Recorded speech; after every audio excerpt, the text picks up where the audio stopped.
Nú ætlum við að kíkja aðeins á nokkra reiknireglur fyrir ferningsrætur. Þegar það er margföldun á milli ferningsróta þá megum við margfalda það saman undir rótinni.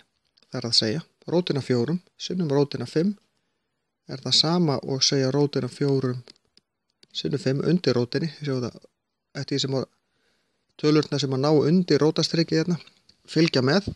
Þannig að þetta er það sama og rótin af 20.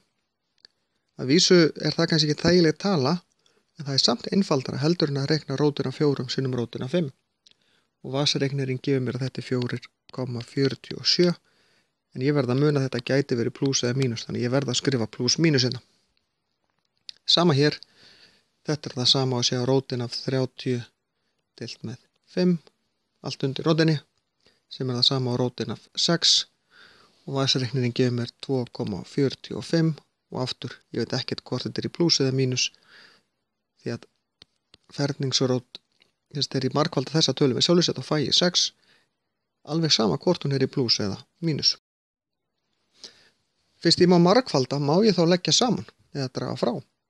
Nei, þetta er ekki það sama á rótin af 16. Hérna verði ég bara að reikna út hvað er rótin af 6, 2,45, og það er raun og veru í plús mínus og 3,16, ég fæ út úr þessu 5,61.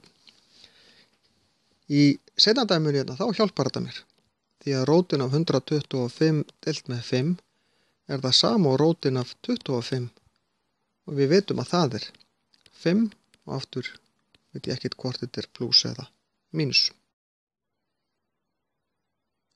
Sama hér, rótin af 3 sinnum rótin af 12, 3 sinnum